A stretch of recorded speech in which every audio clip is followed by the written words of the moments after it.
I was on a TV debate show with some of Japan's top politicians. And I said, these are the guys running this country? Come on, you gotta give me a break. They're retards. I'm sorry to say this, but they're not high caliber. Okay, I'm debating them. I said, what on earth is going on? Now I know, of course, they're just actors reading a script, but at the time I thought, you know, my God, I could do better. And then suddenly it was like, it was too enormous, the thought, but I realized, oh my God, the Japanese have $5 trillion in overseas assets. That's enough money to end poverty and stop environmental destruction. Well, why don't they use it? And I decided, hell, you know, I could become a cynical, alcoholic, you know, foreign correspondent old fart like I see so many of at the Foreign Correspondents Club, you know, who just, their careers platter out and they just spend years coasting along and getting bitter and cynical. Right. And I said, no, hell with that. I'll become a Japanese citizen. I'll try to run for office, and I'll try to convince them to use this money to save the world. You know, that makes so much sense.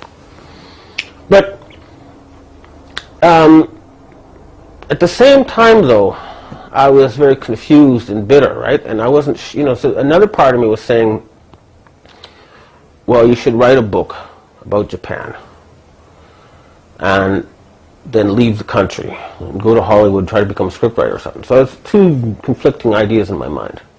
You know, I had that one idea, but it's just too big and too, no, you know, it just can't be real, right? But, so I wrote 2 chapters that would have really, you know, named names, you know, specific politicians, specific crimes, specific gangsters.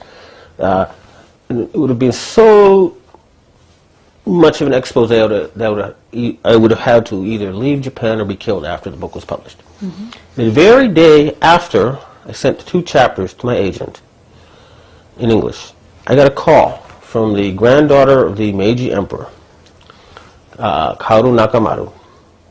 And she said to me, you know, Mr. Fulford, you really should not get the Yakuza angry. And are you sure that's what you really want to do? Isn't there something else you'd rather do? And I said, you know, why is this lady calling me at this timing?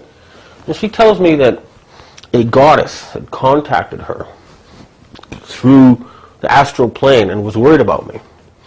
Well, it turns out the goddess was the Japanese security police. But, you know, whatever. She still insists it's a goddess. Only one time did she tell me it was the police. Every other time she says it's a goddess. But anyway, it doesn't matter. It was the timing, and what you really want to do is not something else. And I realized, yes, you know, I want to save the world. And unlike so many people want to do that, I actually had a concrete method. This was worth $5 trillion. Well, that's enough money. And you can't take that money out of the U.S. because that would ruin the U.S. economy, so you have to pay Americans to do it, right, so that they benefit as well. Otherwise, you know, in the past, what happened is a Japanese politician threatens to take that money out of the U.S., well then the U.S. is going to get very angry and try to crush that politician, right? So I think, okay, well, we'll do it in such a way that the Americans benefit too. Then they can't complain. And this is when I sort of set out. So I started writing books along those lines. Why don't the Japanese save the world? Okay. And, but what happened though, you see, this Meiji Emperor's granddaughter handed me a 911 video and said, look, Mr. Fulford, you know all about the corruption in Japan, but you have no idea about the corruption in the world, right? Okay. And when she gave me that, I was shocked. I said, oh my God, I read about this in the New York Times. This is some anti-Semitic thing. I'm not going to look at that, you know, because we've all been trained anti-Semitic equals Nazi, which equals gas chambers, right? And you don't want to be involved with people who want to kill millions of innocent people, right? So this is the sort of thinking I had. So I wasn't even going to look at it because I had it all associated. And she kept calling me, did you watch it? No, did you watch it? And finally I said, oh man, I'll watch 10 minutes so I could tell her that I watched it. And when I did, it was like the scales fell off my eyes, as they say in Japanese. It's like, remember, I was a financial journalist for a long time, and because so many people read what you write, it moves markets. So you have the constant barrage of people trying to feed you BS information. which means you build very high immunity to false information. Okay. So I knew, this is something very, very weird. Because, and the problem most people at the high level of Western society have with the 911 thing is they say, well, no, because I don't care what evidence they show me. There's no way on earth that the New York Times, Washington Post, BBC wouldn't be reporting this. Because to accept that it was a cabal in the U.S. government that did this, it means to accept that the entire belief system you have about your society is wrong. Mm-hmm. But having experienced what I did at Forbes with censorship and what I knew about the Japanese corruption stuff, so I started to do the research, find out what's being going on here. And the answer is essentially that European society is not really democratic anymore. It's a plutocracy combined with an aristocracy, and the democracy is kind of a way of keeping tabs on the sheep sentiment, keeping them, giving them a way to vent their frustrations within very restricted boundaries. This is, so, there's many different words out there that people use, and it makes it very hard. A lot of people have trouble even now believing this stuff. So what I'm able to do is I can show you within the normal matrix of financial reports, Wall Street Journal stuff, how to trace it. Okay? And what you need to do, and what I did finally to figure this out, is you go back to 1918 edition of Forbes, their first rich list. And you find that 7 of the top 10 richest Americans controlled 70% of the money in the country. Mm-hmm. John Rockefeller, the first, was worth about $30 billion in today's money, and I think he controlled 25% of all the wealth in the U.S. at the time. And what happened was, the reason why the Rockefellers do not appear as so rich in the Forbes list, and remember, I was, one of my jobs was to identify billionaires and count their money, was because it's put in as a charitable foundation. And in fact, they have hundreds of them. Rockefeller, Carnegie, Brookings, Hudson's, the whole alphabet soup of them. But each generation of the Rockefeller families and the other families, the Morgans, which are the Bush, people and stuff, you can see that they inherit the power. They still control that money. And they have a system so that each generation has one person in charge. So it's like a kind of hidden aristocracy. Instead of inheriting land, they inherit assets. Mm-hmm. And everybody who works within those assets is like a peasant working on the Lord's estate. So if you work for Standard Oil, you're a Rockefeller serf, in a way, because they have the ultimate control. Okay, that's the Rockefeller side of things. Are you also able to trace it from the Rothschilds, the European side? Yeah. Now, the Rothschild thing goes back 300 years, basically. I think this is well-known stuff, but I can summarize it for you. There was the first Rothschild to appear set up in Frankfurt with a red shield. He changed his name, Red Shield, right? Rothschild. And the local king was going to get involved in a war. And Rothschild said, hey, I'll lend you a bunch of money. And if you win, if you lose, you don't have to pay me back. If you win, I'd like to be your banker. And of course, when he had all this extra money, he could hire lots of more extra soldiers, and he won. And here we have the beginning of a link between royalty and finance. Kings like wars. Wars cost money. And a process of intermarriage between these financial and aristocratic families began.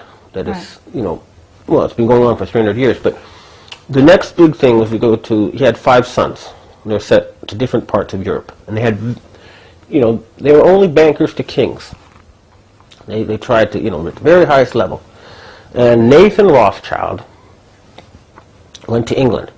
He started out buying cloth and selling it. And then he started, realizing if I control the dye makers and the cloth makers and put it all together, I can make more profit. And so he was exporting British textiles at first. He got richer and richer. And his big coup came in the Battle of Waterloo, where the British exchange, everyone was wondering, if the British were going to win or lose, right? And they knew the Rothschilds had very fast information, quicker than anyone else. My assumption is they were involved in insider trading with the king, okay? Because suddenly Rothschild started selling everything. Just sell whatever you got. Sell, sell, sell. And everyone thought, oh my God, the British lost, the British lost. And stuff that was worth 100 would fall down like 2 or 3. And everyone panicked. They said, oh my God, sell what you have for a chance. We're all gonna be, Napoleonic slaves anyway. And then when it fell down, he started buying it all up. And the news came. The British won. And it had been 100 rose to 200. And he controlled most of British wealth after that time. And he said, I don't care, it's a famous quote, I don't know the exact words, but what fool sits in the crown of England? Whoever controls the money of England controls England, and I control the money of England. However, I think the Rothschilds had a very deep religious convictions and were at heart fairly decent people. The reason I say that is because although they apparently financed and engineered the U.S. Revolution in 1776 with the East India Company money, they also financed and engineered the Meiji reforms. But these are good things, in many ways. Canada was always been Rothschild territory, and Canada's a very nice country. So I don't think they're the same level. I mean, they did a lot. Their system was basically, ancient Babylonian royalty. And this is where it gets really weird and esoteric, but it goes back 5,771 years. The Rothschilds used to say they're descendants of Nimrod, who conquered the peoples of Babylonia. They were a herding people, a pastoral people, and they conquered the people of Babylonia, or present-day Iraq. And they said, well, isn't there some way we can herd people the way you herd sheep? And they came up with a system. You have to control their food supply, you have to control their information supply, and you have to have means of violence to discipline them. And this was the start of the Bible. The Old Testament was, they took all the different stories people had and put it into one story. And this is the only story people are allowed to have.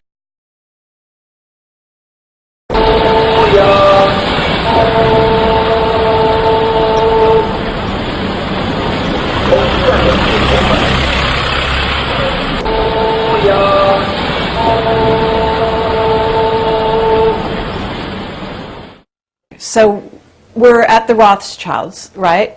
And okay, and Babylonian, Nimrod, all that. But this is the Illuminati you're talking about, right? Well, I mean, you can call it Illuminati or you can call it the King's Court. Mm-hmm. I mean, there's a lot of problems people have with semantics, right? So, for example, if you talk about Freemasons and Illuminati, a lot of people say, oh, that crazy stuff was sorted with, that's associated with reptiles and funky UFO things, right? Mm-hmm. And their minds shut. But if you tell them, no, it's like a plutocracy and aristocracy, then they don't have these associations that have been put in their brains, and they can absorb the information. But again, if we talk about the, so I started looking up how the ancient Sumerian society was managed, and you'll find that it's really quite similar to modern United States. In Japan, they used to call the finance ministry the big warehouse ministry, but in the old days, you would have a whole bunch of people who did not grow their own food anymore, right? You have these surpluses. So they'd store this extra wheat in big warehouses, and it would be the high priests who would control the distribution of the food to the masses. And this is now what we call central bankers. But behind the high priests was a king who had godlike powers. And they created the story that there was a god who could see and know everything. And it was an abstract one. So it existed in parallel with a real guy with a beard on a throne who had godlike powers. So this is a system that still exists. And remember, if you control the food supply, right, then you can hire warriors and intellectuals and control society, control their thinking, control their food, and control them through violence if necessary. And that's how it works even now. That's why it's so important to understand that finance is control over your food supply, control over your... And energy supply. Energy supply, yes. I mean, but at the bottom of the day, at the end of the day, it's food. Without it, you die. Okay, and basically you keep people busy by sending them to war. Well, right? okay, I mean, if we fast forward, I think that, now, the Rothschilds, you know, as a Canadian, I was always kind of proud of the War of 1812. Thought, hey, this little Canada managed to hold off the United States. But apparently what happened was that in 1812, the American Republic decided not to renew Rothschild's banking license. And the American people took control of their own money. And that's why Rothschild invaded the United States. And that was the real reason for the War of 1812. So that's why you have in your anthem, it will say, "Can you see by the dawn's early?" It's a flag in a fort that survived a British attack. So, you know, a lot of our history was hidden, but for the next century, the Rothschilds plotted and schemed to get back control of the United States money supply and therefore the American people. Now, the reason they wanted to do this, I mean, I do believe they had their ideals, you know. They got the best and the brightest, and they would debate, you know, how to do the greatest good for the greatest number. I think it was quite enlightened and liberal aspects to what they did. I mean, if you just look at how the societies like Holland, Canada, you know, and stuff that were under their control, you can see they're really quite nice places for all sorts of different levels of people. But what happened, I mean, this is how I analyze the situation now, is that to take over control of the United States, they tried many things. I think they engineered the Civil War, but they got Carnegie, Harriman to control the railroads and the steel production. And the way they did it was they would lend them the money. But they would lend it in such a way that eventually they would have to give it the railway to the Rothschilds. That was a very clever scheme. But we have, I think, was it William Avery Rockefeller was a horse thief and a seller of, you know, fake medicine.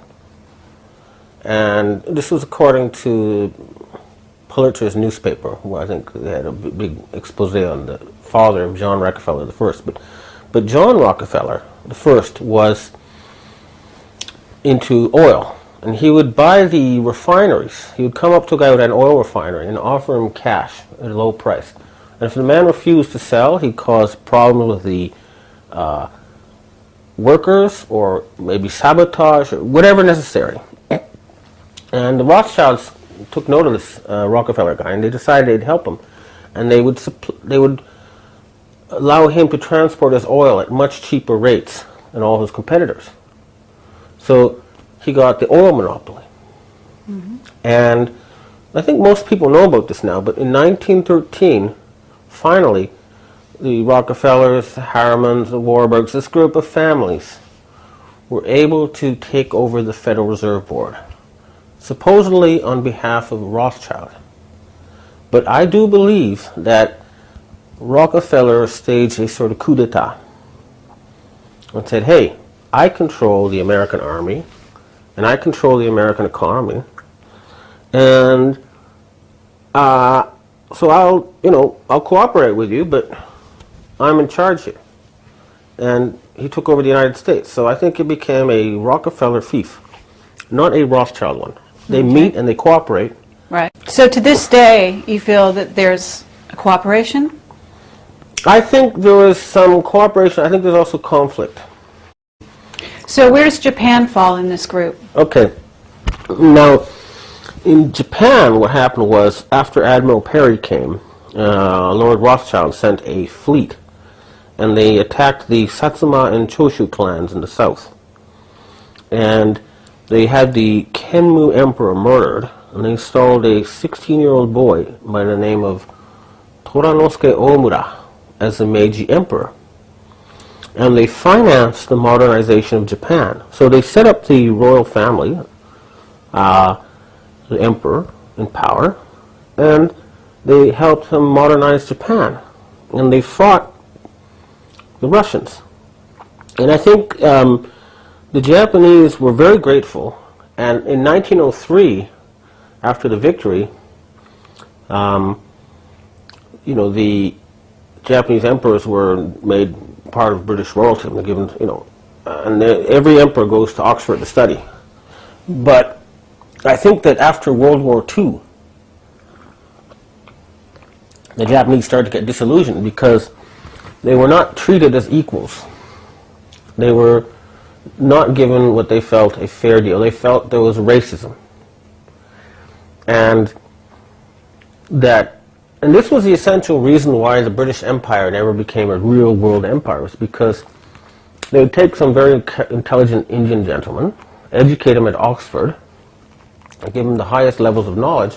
But at the end of the day, they'd say, well, you're a wog, you're a bloody wog, so you're just going to have to work for us. If they had made it possible for someone like Gandhi to be the head of the entire British Empire, in other words, let them in, let them join the upper ranks, they would still be in control of the planet to this day. But because they were saying, essentially, at the very top, it's a white man's club, and you guys are just high-level servants, well, they alienated them. Okay, but how does this relate to World War II and the whole, Okay, Americans eventually, if you're saying Rockefeller helped the Japanese up to a point. No, I'm what saying happened? Rothschild helped the Japanese. Okay, Rothschild. But in the 1930s, the Japanese made a break for independence. They wanted to set up the Southeast Asia co-prosperity theory. They wanted to modernize all the yellow countries so that they could stop colonization by the whites. That's how they looked at it. Unfortunately, the Japanese are an island people, and they're not very good at relations. But what you also have to realize is that history is written by the winners. And so the reason the Japanese were able to take over most of China and were only stopped by U.S. invasion was because a lot of Chinese actually welcomed them. This is something that you don't read in your history books. But there was an attempt by the Asians to prevent being colonized. They look at Europeans as like the Borg in Star Trek. Only one way of thinking is correct. You imagine this giant pyramid of a society with its eye at the top, and you will be assimilated, resistance is futile. That's how they look at us. And there's something to it. Okay, but you wrote a book about Rockefeller and how his role. Okay, what happened was, once I started to understand all this, and I realized that, after World War II ended, control of Japan went from the Rothschilds to the Rockefellers. And at first they said to the Japanese, you just go ahead and develop your economy any way you want. Rebuild your economy. And as long as you're militarily allied to the U.S., that's all we care about, right? until the 1980s, when Japan had these huge trade surpluses. And this made them very, very nervous. And I now realize why. It's because they had won World War III without fighting, without firing a single shot, because they had managed to control most of the world's financial assets. And money is power. If you have that money, you can hire the soldiers, you can hire the intellectuals, you can... So how are you saying Japan did this? By working hard and generating trade surpluses. Okay, so electronics? Electronics, cars, you know, nice products that people want to buy. Right. And, you know, they were... Well, I mean, they had the control of the money, and this is where they started to get worried, and they set out to kind of put the Japanese back in their place. Well, they managed to get them with this bubble, which was, you know, basically on U.S. orders. They said, first of all, they said, okay, we want you to raise your yen, right? Because they were trying to, they didn't want the Japanese to have control of the money. So they said to them at first, okay, make, you know, and the yen went from 360 to the dollar to at one point 79 to the dollar. But all that happened was the Japanese moved their industrial base to China and Southeast Asia and got them rich, right? Mm-hmm. So that didn't work. So finally, what they were doing was they were bullying and killing Japanese politicians. Who was? The Rockefellers, I would say, at the end of the day.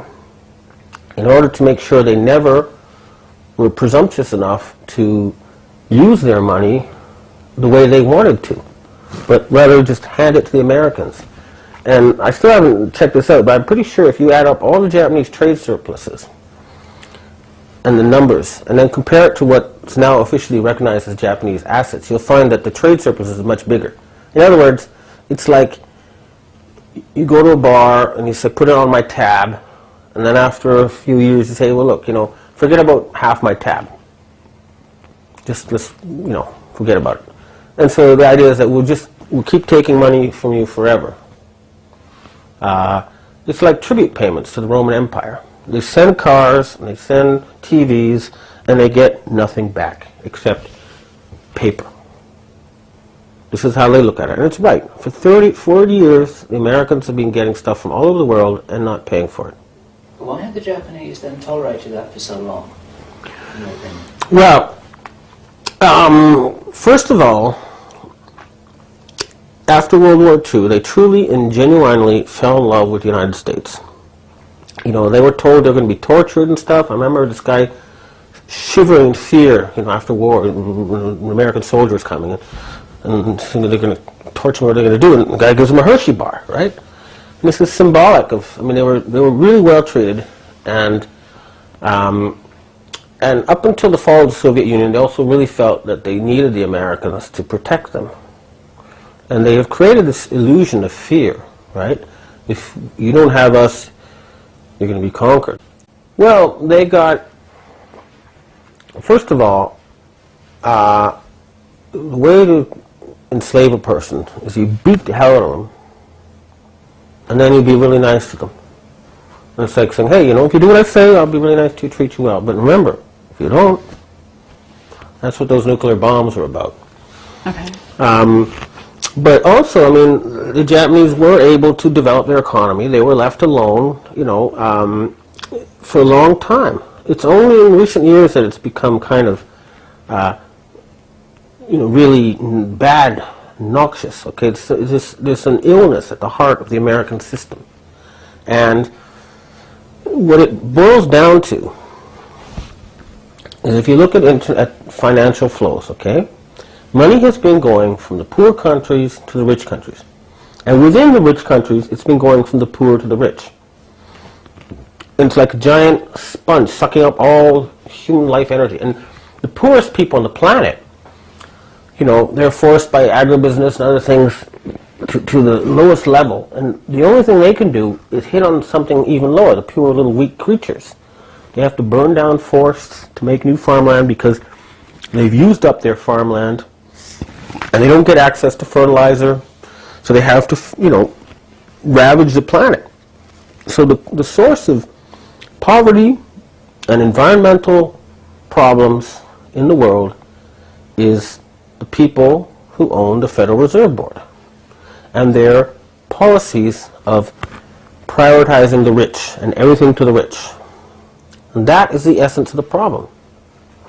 And the Japanese have had their savings stolen from them, and they've been forced to adopt economic policies that have increased poverty here. The so-called reforms that Prime Minister Koizumi and Heizo Takenaka were forced by the Americans through blackmail to impose on the Japanese have meant that a recent survey by the Asahi newspaper shows that the amount of people who think their lives have gotten worse since these reforms began is more than double the amount of people who think it got better. They've been taking money. It's really just too much money has been going to the rich, and they haven't had proper ways to spend it. And they've been deluded into thinking that the problem with the environment is too many brown people burning down forests, and so the answer is to get rid of them. And they have been manufacturing diseases. There's solid evidence that AIDS, HIV, was made by the U.S. military. There's a bioweapon against Africans. Mm-hmm. And what about SARS? SARS is a bioweapon that targets a specific gene that is very prevalent among Asians but almost never found among Caucasians. So it's a race-specific bioweapon. Mm-hmm. And so let's get down to this whole association you had with the Yakuza. On one hand, Chinese secret society. All right, yeah, all right. So this is, as I started to understand how things really worked, and my understanding of news events became very different, because I could merge the two, the conspiracy world and the Wall Street Journal world, right, into one. Right. I got an opportunity to interview Heizo Takenaka last year, this spring, and I confronted him with a lot of evidence. In 2003, in February, I believe, he told Newsweek magazine that no bank was too big to fail. And he imposed some arcane economic rules that forced the companies to sell their cross-shareholdings. In other words, the banks and the companies used to own each other's shares, so no outsider could come in and make a hostile takeover. And he forced the companies to sell their bank shares. And he put out that no bank was too big to fail, and everyone thought that meant that the bank shares would be worth nothing. It's like I say, I'll sell you my wallet. There's no money in it, but there's bills. And if you buy it, you have to pay the bills.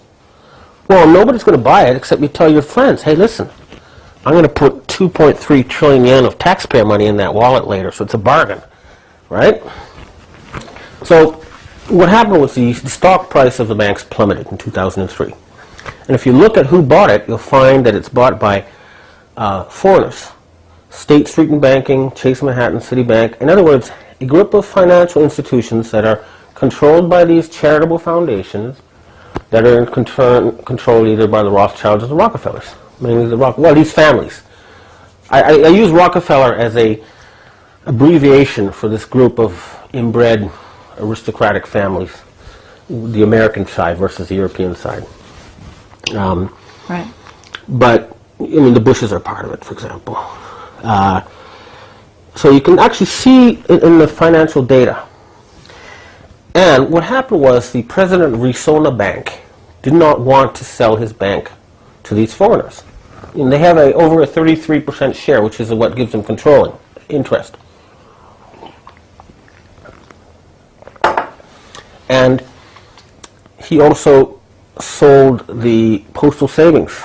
And it's sort of like a gangster husband saying to his wife, hey, come on, give me more money. He said, I've got no more. Hey, what about that postal bank? You've still got that. Give it to me. That's what it boils down to. But anyway, getting back to Risona, the president didn't want to hand over his shares, unlike the other banks. They all meekly complied. And so what happened was, he said, hey, I'm not bankrupt. I don't, And so his accountant, the accountant in charge of Risona, died in mysterious circumstances.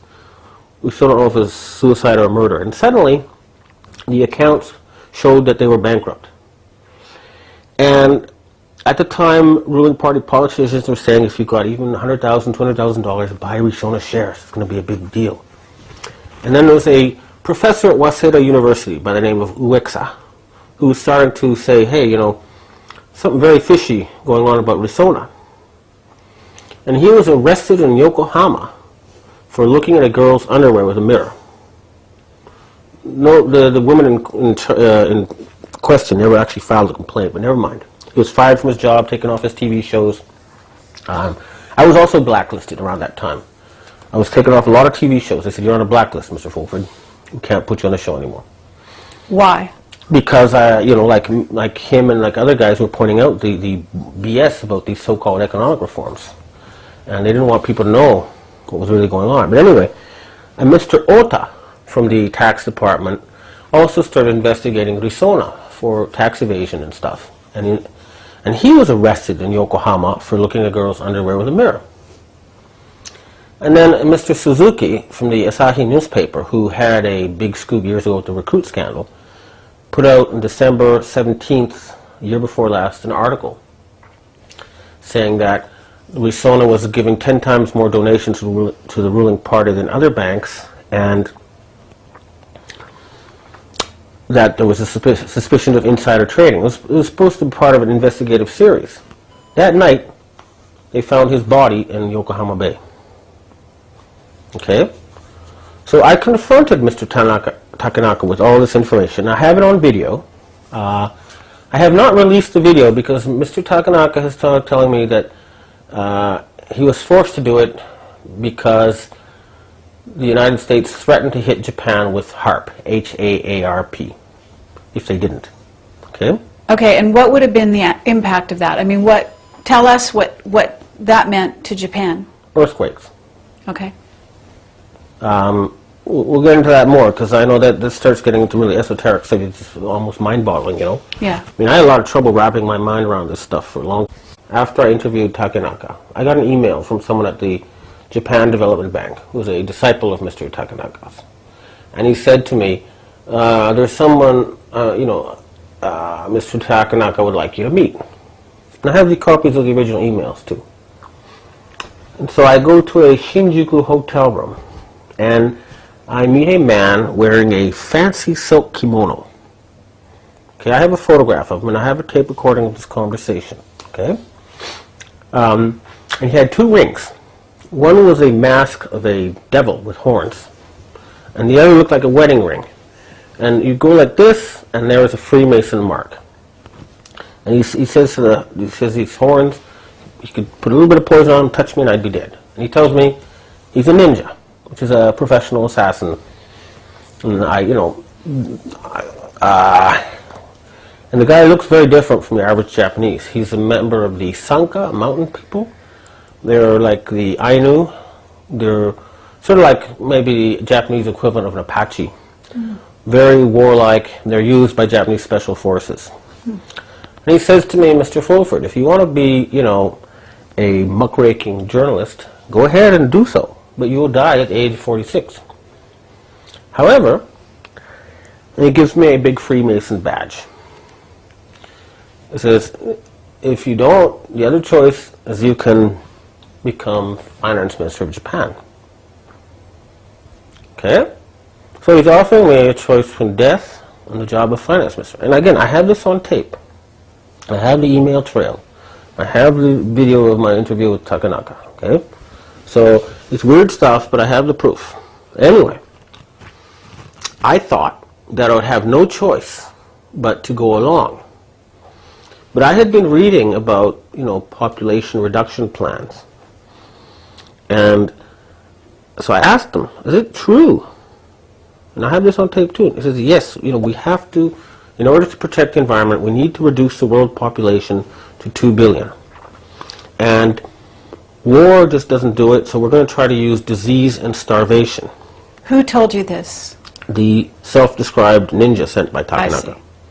Right? And, I'd already found out that SARS was a bioweapon targeted at Asians. So this is very disturbing. So they're talking about killing 4 billion people, right? So they're offering me the job of, and he said to me, look, we're gonna, we're taking money from the Japanese, but we're not, cutting out their flesh or their bones. We're just skimming off the fat, right? But that's how he described it. So we're looting these people's money, but we're not going to kill them.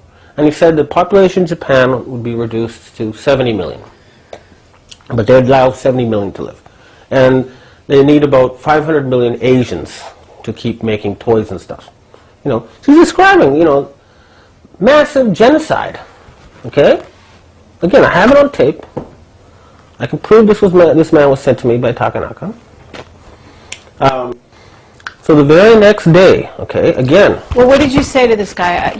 I'm just curious. I mean, did you say yes, or at that point, or did you say let me think about it? And he said okay, or? Yeah, I just thought, well, it was all too, overwhelming. I didn't give any clear answer, but I thought maybe I have no choice but to go along with these guys and try to do something from the inside to stop them, right? Mm-hmm. But I guess a lot of people at the very elite, I'm sure it happens, Mr. Obama and Clinton and anybody else at the high level of U.S. politics, that they're someday, or senators, whatever, they're given the same kind of ultimatum, death or cooperation. So either you join us or you die. And that's how they managed to control the United States and enslave the American people, by capturing their very top elite and forcing them to go along with a combination of bribes and... Okay, when you say they, who's they? Well, this is what you'd call the Council on Foreign Relations, Bilderberg. Now the Trilateral Commission comes up, but that's not got any power, because the Trilateral Commission was set up by the Rockefellers because the Bilderberg were too racist to let the Japanese in. So it was made as a forum for the Japanese to have their say. But what happened was, and at first some very high-level Japanese joined, okay? You have like prime ministers and stuff in there.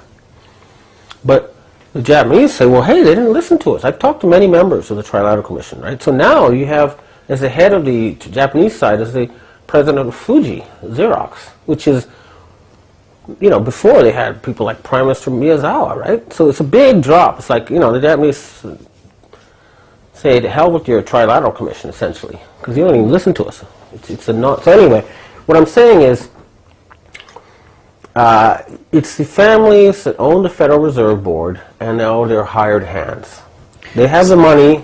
So Takanaka's guy, okay, that comes to you, makes this offer to be a Freemason, is sent by who at the top? Well, Takanaka was a disciple of Henry Kissinger's, and Henry Kissinger worked for David Rockefeller. And I had accused Takanaka of selling the Japanese financial system to Rockefeller. Mm-hmm. Okay, so basically, if you're like, imagine a video game, right? A pyramid, right? And the first step in the pyramid is Boy Scouts, right? Mm-hmm. And about the fourth step is Rotary Club. And you keep rising up. Well, I was getting right to the top level, because they told me, when they offered me to join the Freemasons, they said, look, above the 33rd level, there's 13 levels. Okay? And remember the US dollar bill, the pyramid on top. The I, that represents the people who set the human rights to the job of pyramid building. So you see it's an unfinished pyramid. Okay? So above the 33rd step, there's 13 steps. And this is the inner group of about 10,000 people who control the world. What did you do next? Well, what happened was, the very next day, I got a call from a movie director, a Japanese movie director. And he says to me, I want to talk to you about something. So I met him, and he said, there's someone I want you to meet. So I went to another hotel room. Right? They seem to like hotel rooms, when they want us to talk about important stuff. And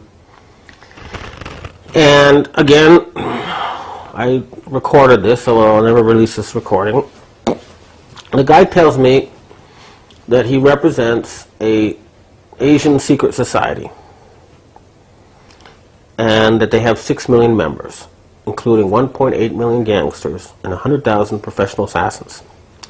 Now, I recall, I did tell you I had a degree in Asian Studies with a China area specialty. So I had read about this society in the history books.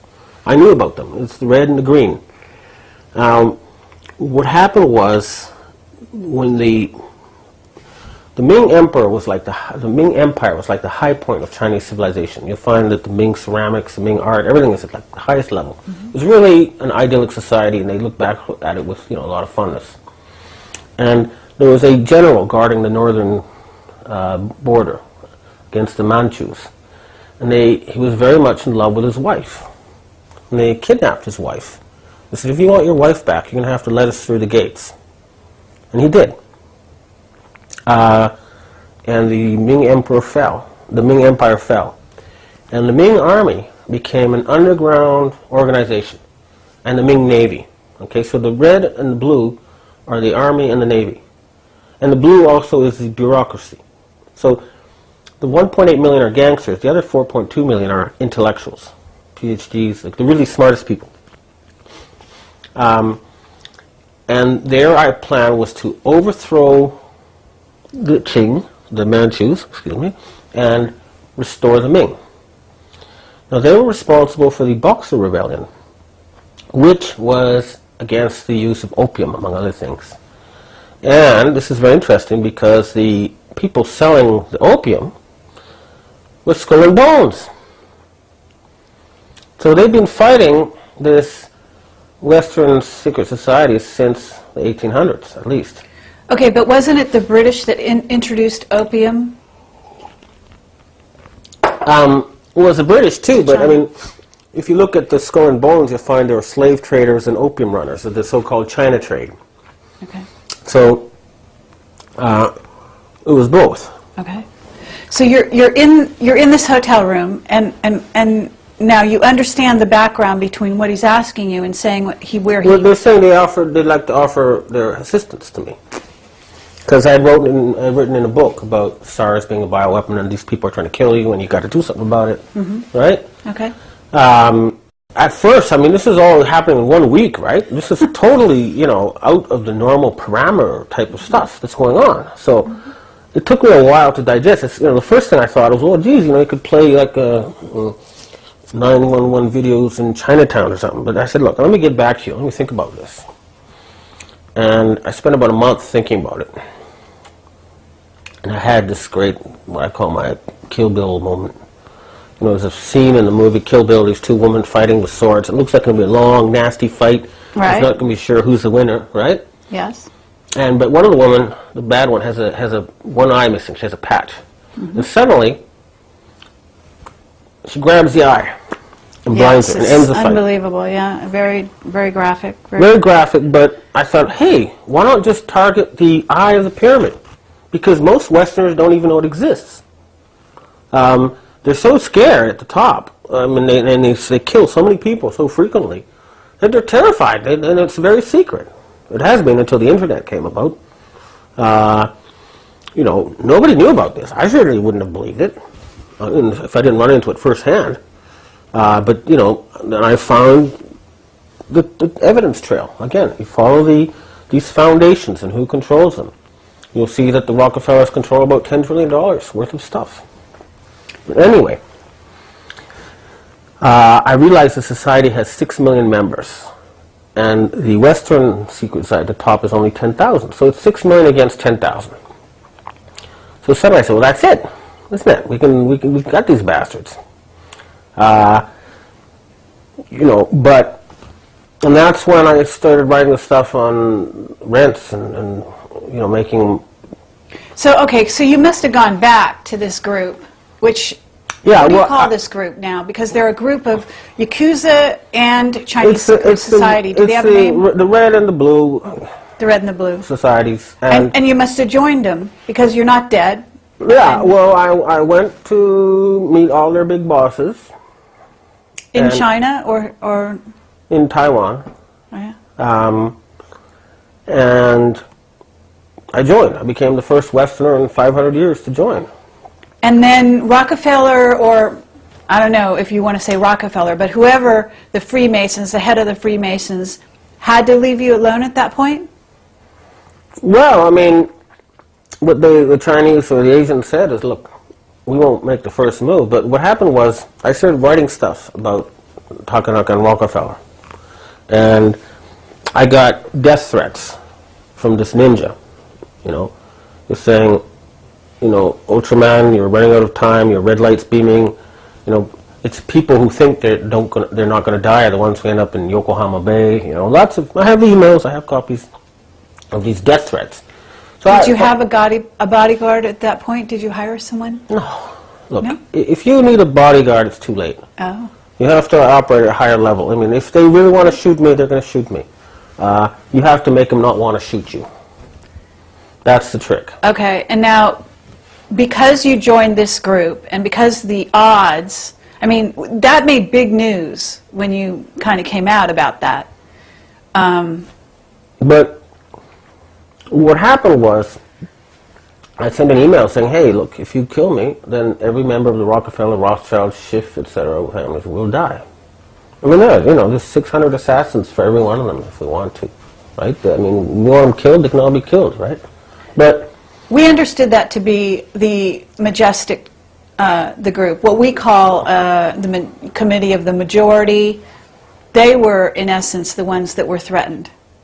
Is this your understanding? I mean, that was the original idea, but what's happened since then is that I've been trying to get a more accurate picture of what's going on. And I finally narrowed it down to the people who control the Standard Oil monopoly and the people who control the Fed. They are the source of the problem. The oil monopoly, the Americans think that's the key to their geopolitical power, is control over oil. Mm-hmm. But they've lost that control because Putin kicked them out of Russia. They don't control Iran. Maybe they do. I don't know about that. I think Ahmadinejad and Bush may be working for the same team. But anyway, I'm not sure on that one. But Venezuela is also free. So they're losing their oil monopoly. And the other thing that's happened is that they no longer have, theoretically, the military ability to take on the rest of the world. Okay, the United States Army cannot defeat China. They've done many different exercises, and every time the Americans lose. The bottom line is the Chinese people are prepared to fight and win a nuclear war. They can put their entire population underground and hit the U.S. with 300 missiles and wipe out every city in the U.S. The Americans can wipe out the surface of China, but it will be underground. So they no longer, and then they can sink their aircraft carriers and shoot down their satellites. So it's no longer possible to militarily beat them. So the only choice for the Pentagon, and they know this, is to get soft power. And to do that, they need Japanese money to finance a campaign to end poverty and stop environmental destruction. And that's the proposal I made. I mean, my mission is to come up with a win-win solution for everybody. The best way to prevent yourself from being killed is not to make enemies. And so I don't want to make enemies. I'm trying to make everybody happy. Okay, but you're basically taking what I thought were sort of age-old enemies, which is the Chinese and the Japanese, and they're banding together to fight what is the Rockefellers and the people that own. Well, when they create biological weapons that kill Asians, well, they have a common enemy. Yeah, I mean, look, when they're trying to kill us. What are we going to do? They unite, and this society, like I say, if we get back to their history, the Meiji Emperor helped them overthrow the Qing and install the Sun Yat-sen as the president of China, the Republic of China. And so they together helped liberate China. And during the World War II, this society in Japan and other Asian countries all worked in concert. So it goes all across Asia. And the Chairman Mao was financed by the Soviets, who were a Rothschild subsidiary. Mm-hmm. And so the green and the red gang, they last appeared in the history books in 1949 fighting the communists in Shanghai, and then they disappeared. They went underground again.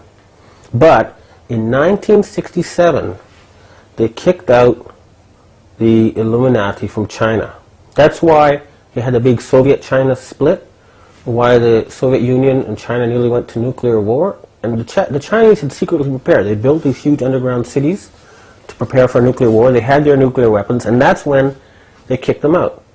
And China became independent again from these Western, central banking families. Okay, so where does HARP fit in? Tell us about that. Okay. When I published some essays on the internet about Rockefeller and the Illuminati, the secret history of the Illuminati, I got a call from this ninja guy. He says, "Oh boy, you've now done it. Now there's going to be an earthquake in Niigata. The Americans are going to use their earthquake machine." And boom, next day, 2 identical 6.8 earthquakes on Japan's biggest nuclear reactor. Right. Happened. And this is what Takenaka had told me. He says, the reason I had to hand over the financial system was because they threatened us with their earthquake machine. Imagine that, an ally that's been financing your army, you hit their nuclear reactor with an earthquake machine? I mean, what sort of way is that to treat a friend?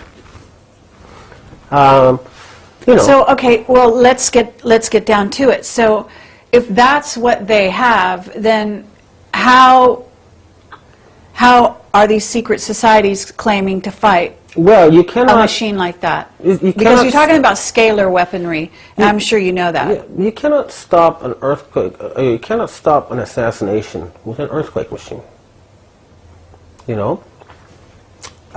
Western people don't know about their leaders, the true leaders. So all you got to do is assassinate them all.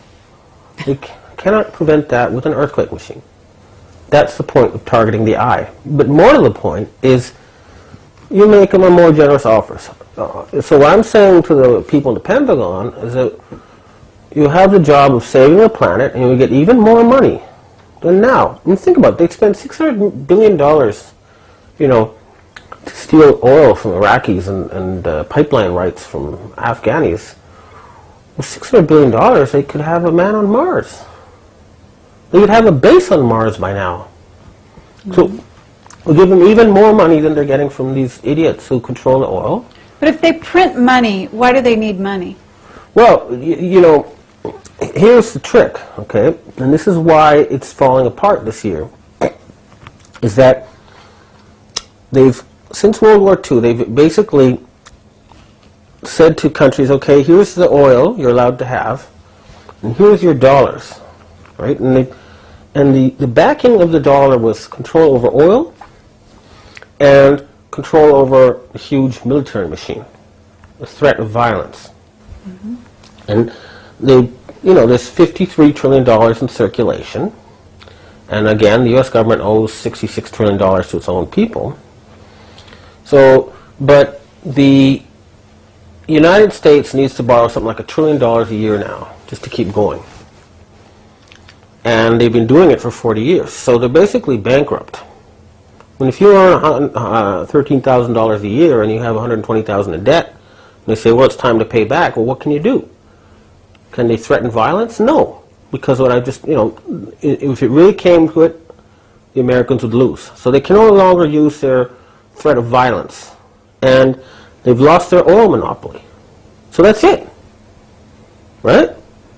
So here in the Pentagon, you're thinking, well, geez, the only thing we can do now to save the day is to get all the non-Asian peoples on our side. And the way you do that is you be nice. You fight poverty and save the environment. Help to save the planet. That's So I'm offering them a way out. What would happen is you replace the dollar with a new currency. And it may be necessary to have some kind of global currency, but not as these guys have been planning, controlled in secret by a secret elite. It has to be controlled by the people. Remember that. The key to democracy is control over money by the people, not by a secret elite. It's the money that counts. If you lose control over your money, hand it over to people you can't see, you're a slave. That's what you have to remember. Never, ever again let some secret power elite take control of your money away from you. That's the key. People work for money.